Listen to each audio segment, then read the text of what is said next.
Moni amalawi anzanga, ine ndine Cliff Chinyama, mmodzi wa mtsogoleri wa Citizen for Credible Election, amene tinapanga organize zionesero dzulo pa 26 m'mizinda yonse ya dziko lino la Malawi, Kunzuzu, Lilongwe, Mangochi komanso Blantyre.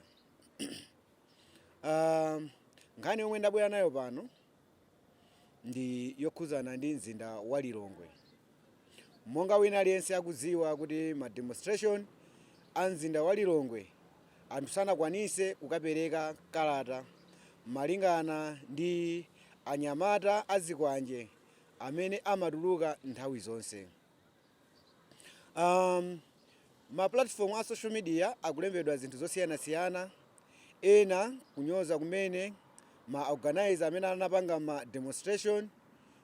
Sindikudziwa kuti ma organizer amenewa analakwisa chani. Ndikukhulupirira kunena kuti ena mwa mauthenga athu omwe tinanyamula ndi amenewa mabana athu. Sindikudziwa kuti pamenepa palembedwapo zinthu zonyoza kapena palembedwa zinthu zopereka chiopsezo ku dziko lino la Malawi, koma ndikukhulupirira kunena kuti uthenga wathu unali opempha kunena kuti zisankho zomwe zikubwera pa 16 September pano zakhale zabata ndi mtendere.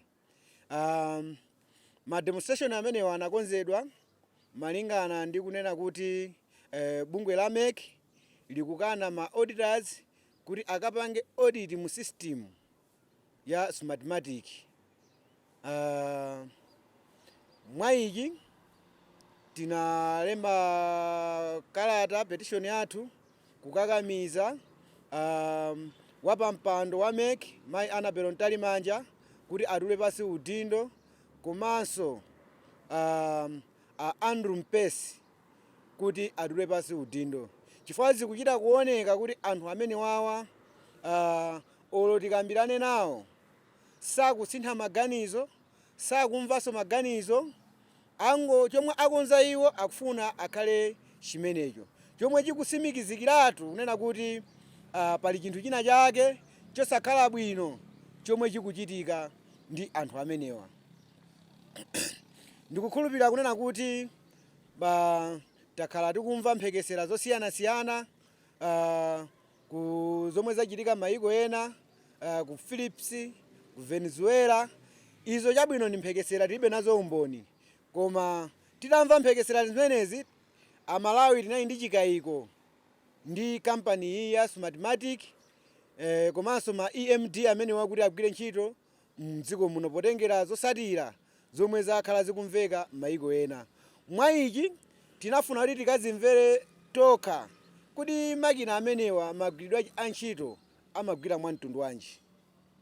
Tidapita kukakambirana ndi AMEC pa utengeranso kuti panatuluka nkhani zina pa nthawi yomwe anthu ankapanga transfer mayina awo, pamapezeka kunena kuti mayina ena sanapezeke. Tinafuna kuti tikamvesese kuti chenicheni chinachitika ndi yani, komwe anakatisimikizira kunena kuti mayina 19 kunena kwa iwowo amanena kuti mayina 19. Tilibe chikhulupiriro kuti mayinawo ndi 19 omwewo, pakana tinathaso tikuona figure ija ikufika ndi 2000 and chakuti, kunena kuti mayina amene wawa anakodwa mu system imene iyi ya Smartmatic, kusenza kuti makina amene wanalephera kupanga upload mayina amene wa 19, komanso anayenjezereka kufika pa mayina 2000 and chakuti, zomwe MEC inavomera kuti zimenezi zinachitika ndi machini amenewa a Smartmatic.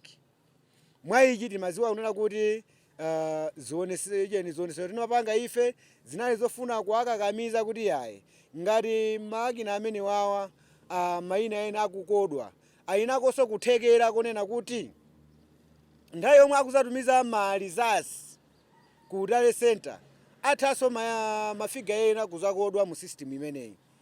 Koma zikuonesa kuti zonse zomwe tikukamba ife iwowo sakumva, akukanisisa, ndiye tikumatha kulumikiza ndi mphekesera zija zomwe tilibe nazo maumboni zija kuti sopano zinthuzi ndi zoona kunena kuti makina amenewa ndiosowa chilungamo ndipo sangabwerese chisankho cha bata ndi mtendere. Mwa ichi tinapanga organize zionesero zomwe taonanso tokha ndi maso kunena kuti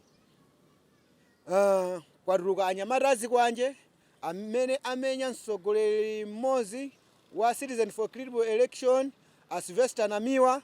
Izi zizachitika kukanisisa ndithu kunena kuti makina amene asapangidwe audit, komanso anthu amene wawa amene ali mayi Annabel Smartmatic Ntalimanja asatule pansi udindo wawo ndi Andrew Smartmatic Mpesa. Ifeyo tikufuna kuti atule pansi udindo chifukwa chonena kuti mukuziwa kuti zisankho zathu za pa 16 September za 50+1 ndiye mbuyomo tinakhala ndi mkumano pofuna kuti tikamve zokhuzana ndi system imene kuti imagwira ntchito bwanji.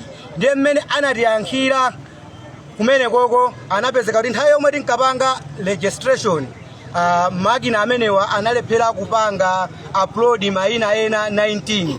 Izi zinadziwika pa nthawi yomwe anthu amakafuna matrasifa kuona kuti mayina awo atani kodi asowa.